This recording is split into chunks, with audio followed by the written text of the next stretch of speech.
A lone soldier wanders lost among the trenches, no comrades in sight. An experimental gas mask stitched to their face with wires. The key to unlock it, out of reach. Ropes descend from the sky, strange creatures hang taut from them like marionettes. Trenchface is a curious game I came across as I was delving through the depths of the Steam store recommendations, a common pastime of mine. What makes it stand out is clear. Simplistic but compelling visuals that convey a dark and decaying world, with a strong focus on monster design, supported by its soundtrack to create an oppressive and claustrophobic atmosphere. Turn-based combat with a focus on targeting enemy weak spots and effectively managing resources. Fights are challenging but tend not to be irrationally difficult, with the player having to navigate threats both in fights and the overworld. Now, with these two main points, I could have also been describing Fear and Hunger. Trenchface is strongly inspired by the former, sharing some similar design philosophy, but it's not a one-to-one comparison, and you're not guaranteed to like or dislike this based on your Fear and Hunger preferences.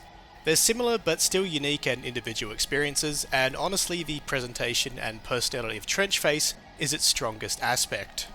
Whether it's the entirely black metal soundtrack, strong contrast of monochrome visuals, or the unique timing of each attack, the game does well to stand out on its own in small ways, managing to do so within a fairly short and succinct game experience.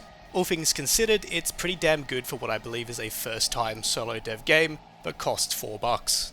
You're a stranded soldier fighting for your life in a seemingly endless maze of trenches in a World War I-esque setting, where soldiers are forced to breathe a mysterious mixture of chemicals from masks sewn to their face, or where monsters are puppeted from the sky. The premise alone is enough to hook almost anyone. As for the gameplay, being a survival horror RPG, there is a significant focus on effective resource management. Scrap is collected across the game to craft ammunition, molotovs and medical items. Remains are dropped by enemies and also looted from barrels. These are used as currency. Currency can be spent with a shopkeeper, which is a cow in a slaughterhouse. New gear can be purchased along with consumables and books to learn the skills of other classes. There's 3 starter classes, the Close Quarters Raider, the Sniper and the Medic. Each having different starting gear and skills, but as you play throughout the game they essentially become identical. Saves in the game are finite, which is one of the main contributors to the game's difficulty. Cow leather can be looted from dead cows across the trenches. They're then taken to the cow shopkeeper to save. I'm not sure of the symbolism of this all, but I guess these items really do save your hide. There happens to be a hard mode which reduces available resources and increases enemy density, and a permadeath mode on top of that. But I just played on normal though, and I feel like there was a good challenge to it. Use your items and skills effectively and you will make your way through the game at a decent pace. You have just enough saves to back up your progress, but not enough to make the threat of dying absolutely zero. There will be some deaths and trial and error, but not to the extent of you constantly throwing your life away to figure things out. The main challenges come from navigating the overworld safely and figuring out how to handle individual enemies without dying. Avoiding enemies is kind of an art form, and you'll almost always want to do it, because the resources it takes to safely dispatch even the weakest of enemies can be a fair bit. Some ammo or a few health items, although enemies don't drop anything significant most of the time. On the overworld, enemies either have a set patrol route or ambiently float around. The patrollers, when alerted, are faster than you and fighting is inevitable. Fortunately, this just comes down to memorizing and timing their paths to avoid encounters, though sometimes you do get caught off guard or are in a rush. The enemies that just kind of wander around are actually more frustrating. They attempt to path directly to you, so they can get caught on geometry really easily. However, they also path towards you outside of eyesight, which frequently leads to either being trapped by them or spending a lot of time trying to juke them, or circumnavigating the whole map to go around them. Not to mention, it can be a bit confusing navigating the world at times since it's almost entirely trenches. But that's kind of a whole setting of the game, so that's a given. I also wish the overworld theme was a bit better. It's pretty much just ambient noise blaring, which I get adds to the danger and sense of scariness in the world, but it gets real grating after a while, and the game would have benefited from it being more in line with the rest of its music. So, these wandering enemies just often lead to inevitable fights, and a lot of the time in this game, when you're in between areas and low on resources, etc., it's just better to die than take an impossible fight, or one that would just leave you worse off than before. Which leads into the actual combat itself. If you played an RPG Maker game before, it's pretty identical for the most part, but there are some features which help it stand out and make the game more engaging. Enemies' body parts can be individually targeted, where removing a limb will remove the attack that's connected to it. The gimmick with most of the battles though is aiming for the ropes that the enemies hang from, as these are essentially animating them. Destroying all of the ropes will kill the enemy and is usually the most effective way to do so. However, the issue that arises with combat is the sense of randomness. RNGs are given in a game like this, but in most RPGs there tends to be patterns in enemy behaviour which you can play around. Here, it's hard to read what's going to happen and you end up taking a lot of extra damage or dying as a result. Not to mention with the art direction, it can sometimes be hard to see what body part you have highlighted, especially when it's a rope. If an enemy has 3 attacks, say a gun and their legs, sometimes they'll attack 0 times in a turn and sometimes they'll use all 3 attacks. And if all their attacks proc, you can almost die from full health. Enemies' special attacks, like a gun or sword, do a lot of damage, and for some reason they can't be guarded against. Which I think is kind of odd. The attacks you would want to guard against the most, you can't, and can only guard against basic attacks, which doesn't feel worth it, because in a battle of attrition, the enemy would win every time. If we make a direct comparison to Fear and Hunger, enemy special attacks can be extremely devastating, potentially instant game overs. However, they can be negated through guarding or a coin toss. Through paying attention to prompts and understanding enemy patterns, players are rewarded for using the guard action effectively. Unfortunately in Trench Face, there is none of that. Additionally, the escape action looks to be disabled. And I'm not sure why, because being able to escape would help deal with the severeness of random fights by a lot. However, it would make sense that it's not available because then it doesn't actually need to be balanced around in the gameplay. So what else is there to the combat? Guns that you acquire can be used as skills. Some have several shots which can be divvied up between separate body parts. Guns need to be reloaded after each use, so a volley of each gun can be used in a fight before needing to stop and then reload. Each attack has its own QuickTime event, and all of them are fairly easy to execute, with having good accuracy making a small difference in doing a bit more damage. Class skills offer some benefits in combat. Playing as a raider, I felt I got a lot of use out of a primal skill. That's kind of all there is to combat in the game. Heal when needed and deal as much damage as you can to the enemy's ropes, but also avoid unnecessary enemies when you can, especially something like the whale, which is very tanky and its special attack does a lot of damage. It's pretty standard for an RPG maker with a few interesting additions, but ultimately would be a lot more interesting if players had more choices or if enemy patterns could be better played around. Otherwise you're just avoiding enemies and then having a damage race with them when you can't.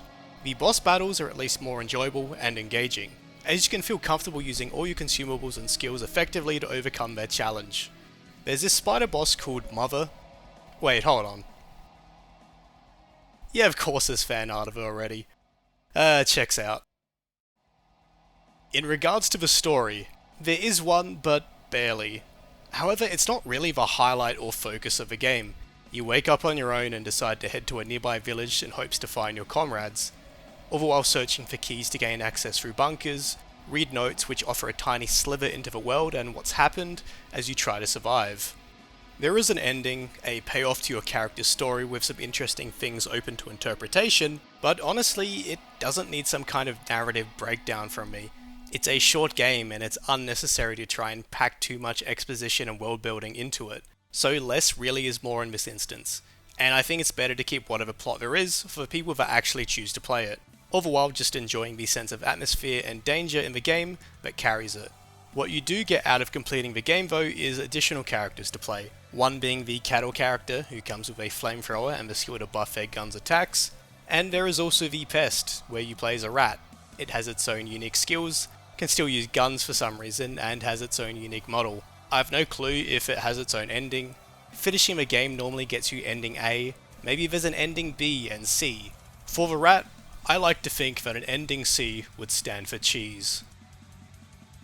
Additionally, there is the expansion, a free story from another soldier's perspective, featuring more enemies, weapons, mechanics, and overall just feels a bit better put together and more challenging.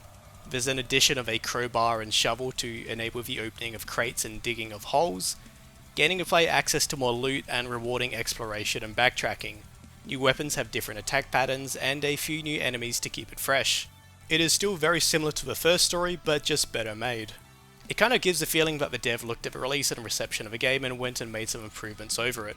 I would say it's slightly longer than the first story. I did get kind of lost for a while because I kept missing one corner of the map, but that's essentially on me.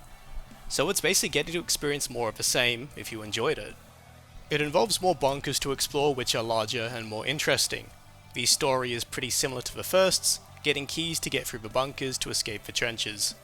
Although this time, you're assisting a young soldier who needs a new canister for his gas mask. Overall, a pretty cool addition, but there's one thing that helps elevate the experience and makes it particularly scary.